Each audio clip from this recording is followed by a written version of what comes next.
All right, welcome everyone. So my name is Eric Simon. I am I have a lot of hats that I wear at Ulysses. For today, I'm the community manager and Kickstarter manager, and I'm here to introduce Darrell Hayhurst. Hi, everybody. I'm Darrell Hayhurst, line developer for Torg Eternity, sometime writer, mostly goofball. And the way we're going to run this, just so everybody knows, I'm going to step out of the broadcast, and Darrell's going to give us kind of an overview about the Living Land booster deck in general, the Living Land drama card specifically. And then I'm going to be monitoring the chat. If you have any additional questions, feel free to post them in the Q&A section or in the chat, and I will take care of getting them over into the Q&A. And then we'll have the question and answer section at the end, and Darrell, I'll step back in and ask the questions that you've posted at that time. So at this point, I'm going to go ahead and hand it over to Darrell. Hey, cool. Thanks, Eric. And so what we talked about for doing this was the first part would just be me telling tales of the genesis of the drama deck. And I read in some of the comments, so something that greatly amused me. People were like, "Oh, like this looks like it was really well planned out." And thank you guys so much for thinking that highly of us. But I must admit that this particular aspect, like a lot of it, we do plan. We try to plan very carefully, but we also try to be open to opportunities when somebody comes up with something crazy. And this one actually was a very last-minute addition. We were pitching, all of our stretch goals and things to Marcus Plotz, and he is going through them, and he liked them and this. And he goes, but what I think would be really great, like what I'd want as a player, would be like a different drama deck that had little things that made the Living Land pop more. And when he first said that, I kind of freaked out because it's like, I don't know if we've got time to do a whole nother drama deck. I don't even know how that would work. But it's a cool idea. So it's like, well, let's lean into it and see what we can do with it. And so I took a day to try out different things. And since we had the deck numbered, we knew there was a couple of things that we could do with it, which was we could do partial replacements. So we could do it as a layered stretch goal. And if we didn't get all 40, it wasn't going to break anything. I know there's a question out there, like, can you replace partial? Can you add it? Yes and yes. It is meant to be a complete replacement, but you can do sections of it, because we knew, like, hey, we could throw a Kickstarter and nobody could come. So it is that hasn't happened, thank you all so much, but it's always a possibility that you have to plan for. And we didn't know if we get all 40 of them.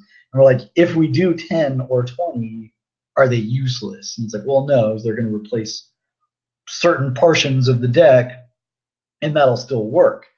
And then my other big concern was, we've got the Cosm cards to kind of fulfill this purpose, which is to really like draw out the world laws and things like that. But when Marcus kind of honed in a little bit, and I was like, well, I'm talking about like more minor effects, like little things that probably don't need to be a Cosm card. And that, once I got thinking along that track, that really sealed the deal. Like, oh, not only do we have these effects, this is a great idea, and it's going to add a lot.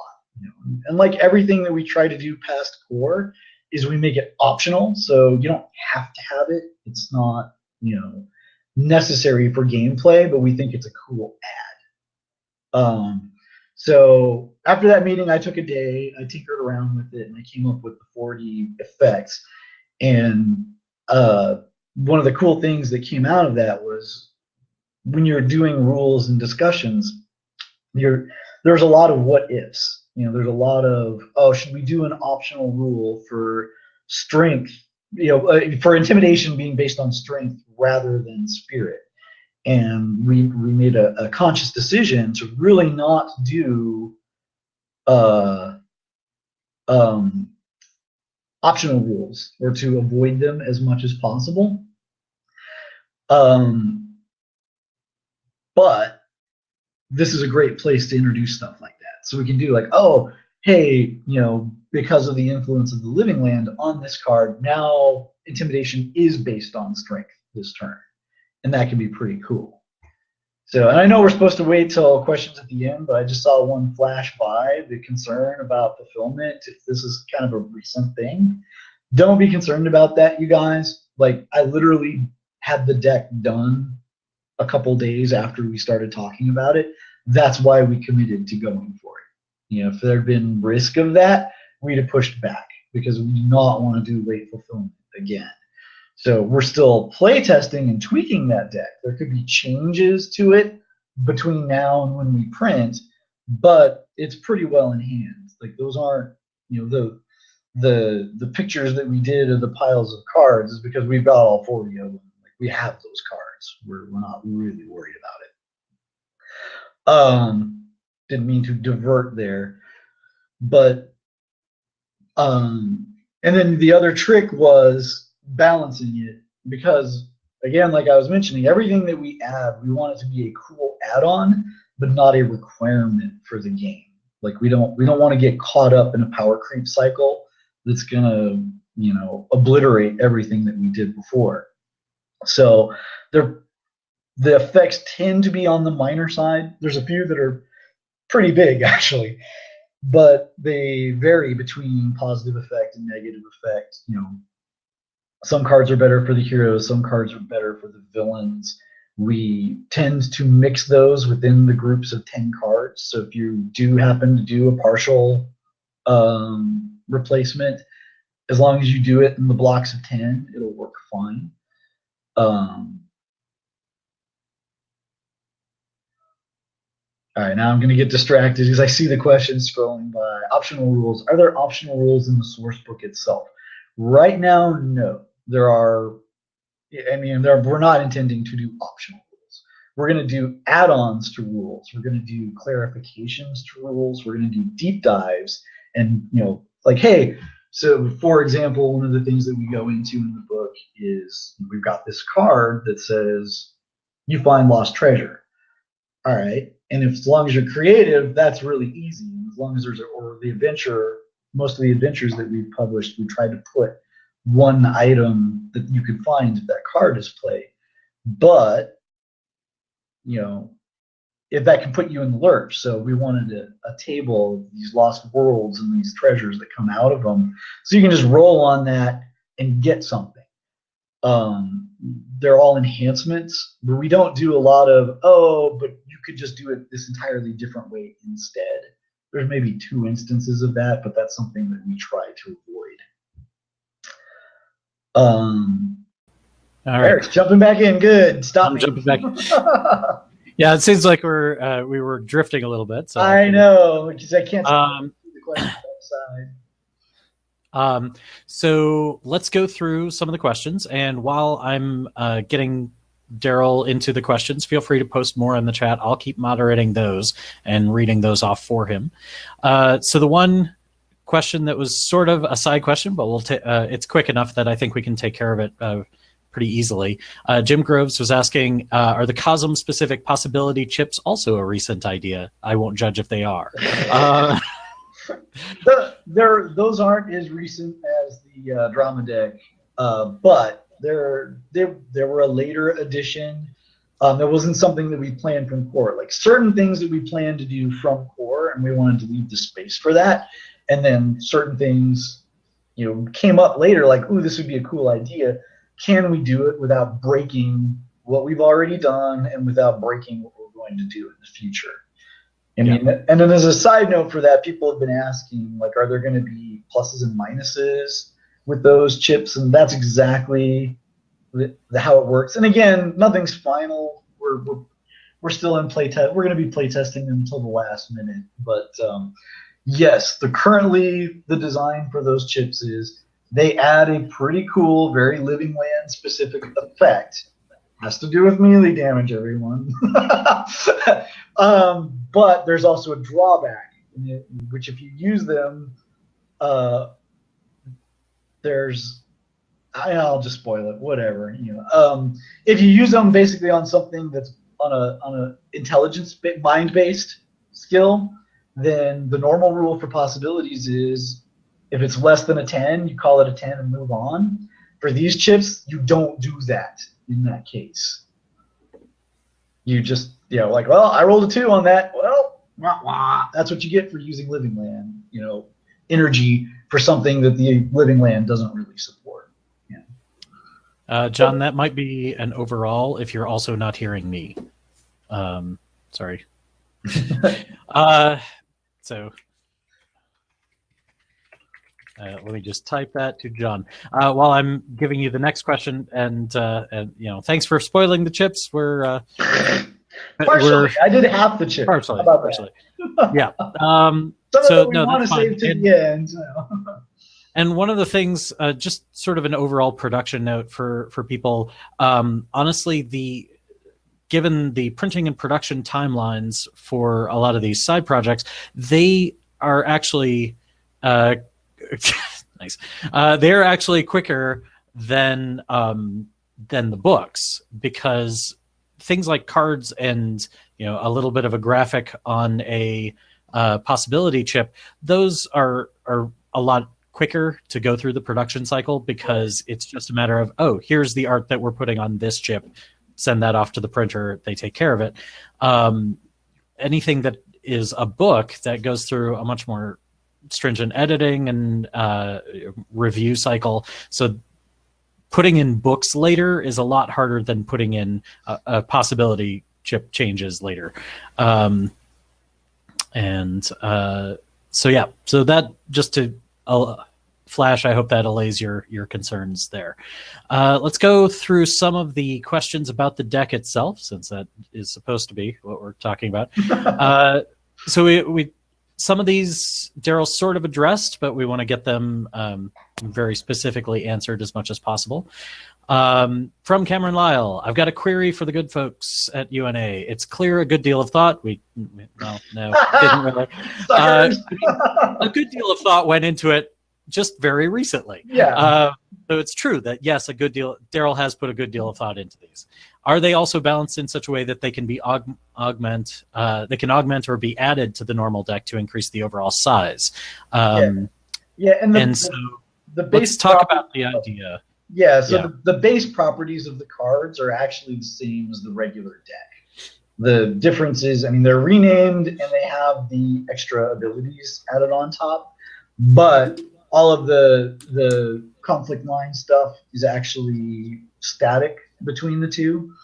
And so the old drama deck was essentially 160 cards, but they would repeat a lot.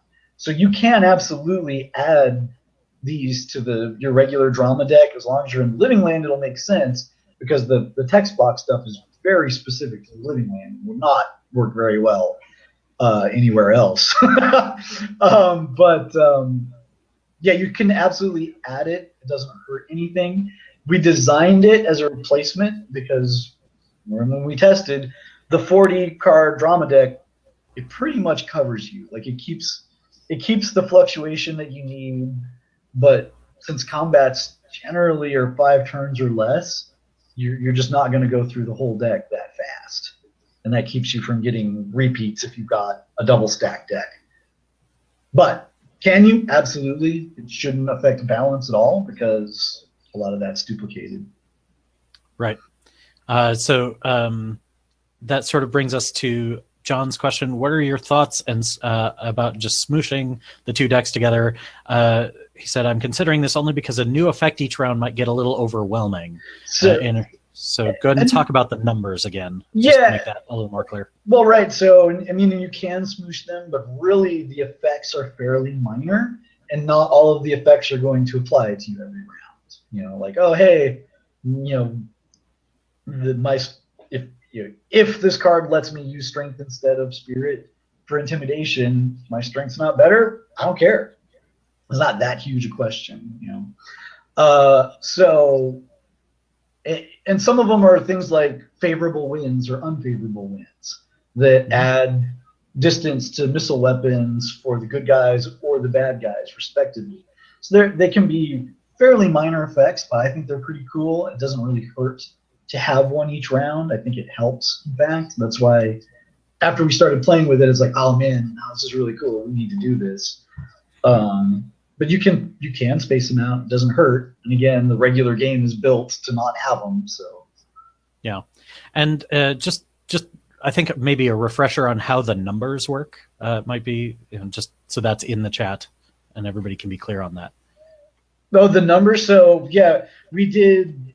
So the regular drama deck, we had the 1 through 40, and originally we weren't sure if we were going to number those because unlike like it was in the old deck, everything was numbered, and you could keep your hand and you have the numbers to keep them. And we're like, well, you don't really need to keep the drama deck, so I don't know if we need to number these. And kind of at the last minute, we're like, well, let's go ahead and number them in case we do promos or something that would replace these, or so we could keep track of that. And then as soon as this idea came up, we're like, oh man, I'm really glad we numbered these. So now you can do a partial replacement or a full replacement, and they're just 1 to 40 L. And obviously we'll probably have 1 to 40, in for the Nile Empire or any or however we designate it. But it seems likely we'll do these for every Cosm, just because they're pretty cool. Yeah.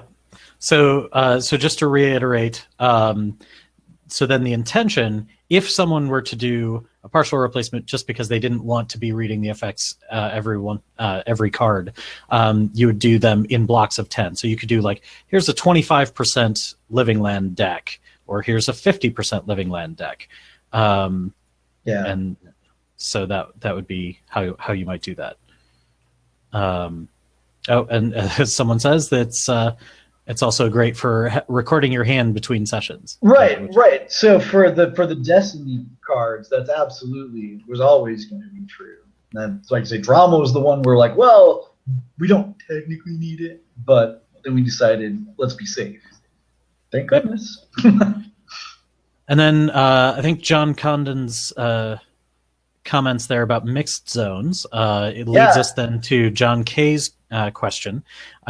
So I'm going to read these a little bit out of order, John K, if that's okay. We've sort of answered this already. He said, second, can all the drama decks for the Cosmos be added to the regular drama deck to enhance the game overall?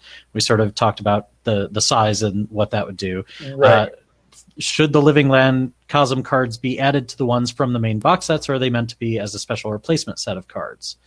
So if you want to reiterate that. The default thinking is they would be the drama deck would be a replacement. It doesn't replace the Destiny hands or the Cosm cards. Both the Destiny and the Cosm ones that we're doing, they're added on top. Okay. But drama, we were like, yeah, it's just a 40 drama card deck is just right. I think, you can add it if you want to, especially for mixed zones, but mixing it with the vanilla deck doesn't gain you that much. I'd say just use it, Now, when we have other Cosm specific decks and you've got a mixed zone, then absolutely it makes sense to have both and run it that way. Mm-hmm. And I think that a lot of people are asking, well, should I smush them together? Really, the intention there is to keep it as a 40-card deck, but do the replacements based on numbers. Yep. But you can flavor to taste. I mean, we're not going to stop you. Yeah. If you like sort of the wider randomness that a combined deck gives you, that's certainly something you could do. All right. And then sort of since John K started with the big questions, I'll kind of wrap up at least this segment of questions with that, and then we'll go through and find out if there's more. But he said, why should GMs and players use the Living Land drama deck? What does it offer to the game? Yes. So give us a little bit of that. And again, it's those kind of more subtle things that are all nods that reinforce the idea of the Living Land and the axioms that empower it. So do you need it? Nope. Is it cool? Yep. And almost all of the enhancements are based around accentuating something that you should be doing there already. So happy birthday, Lanala. Praise your continued life. Yes. Yeah. um, um, I totally lost my track. I was going to give. Sorry. No, You're not supposed to be reading the chat, Darrell. Stop that. I can't help it. So that's something we'll work on for the next chat. Getting you some blinders. Yeah. So, like one of the goofy ones. Like this is a goofy card that's not visible in the previews, but I like it, and it kind of plays into our law of life or the attraction subset of that. One of the comments that we get is charisma doesn't do that much. So one of our special effects is it's called "There's Something About You," and if you've got a charisma 8 or better, every action that you take on this card is favored because everyone's just kind of like, wow, there's something about you. I just can't look away, whether you're a Dinos or human or whatever. So like it adds little stuff like that wouldn't be right as a Cosm card and wouldn't be right as an optional rule, but is really fun as kind of a one-off. Yeah. All right. So I'm just going to scan back through and see if there's any other questions. And on the drama deck, I know some of you, I understand some of you have questions. You're itching to ask about overall plans and bigger things. We will be doing more of these. Yeah, we'll do this again, and like if you guys want specific topics too, just comment, and we'll build our schedule around that idea. All right. So then I think the only other question. All right, John. We'll end with this one. At John Connon, what is your single favorite of the new cards blatantly mining for new info? I think since it's his birthday, we could. Yeah, I'll do one more. So probably that one I already said is one of my favorites. I'm going to see if I can find another one. All right. So here's a good one. I don't know if this is my favorite, but I think it's close enough. So here's one. It's called Puny Tricks, and it is that the Intimidate skill may be used as a defense against trick interactions on this turn. For the idea that if you're big and strong and somebody's like, "Ha, I'm Professor Brainiac and I'm +10 on trick on you, stupid dinosaur," you're like, "Whatever, stomp." All right. So we just wanted to keep this one kind of short, and try it out since this was our first experience with Kickstarter Live. Like I said, we will do more. We will try to do them at various times so that other people can get into the chat and be part of the questions.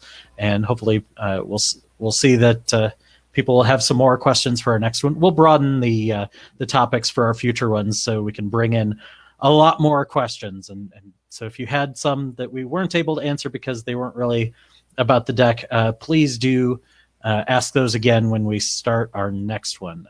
We'll announce that probably sometime next week. It would be my guess. This is a good way to fill in the slower parts of the Kickstarter. All right. Thank you all, and we will talk to you later. Thanks, everyone. Until next time.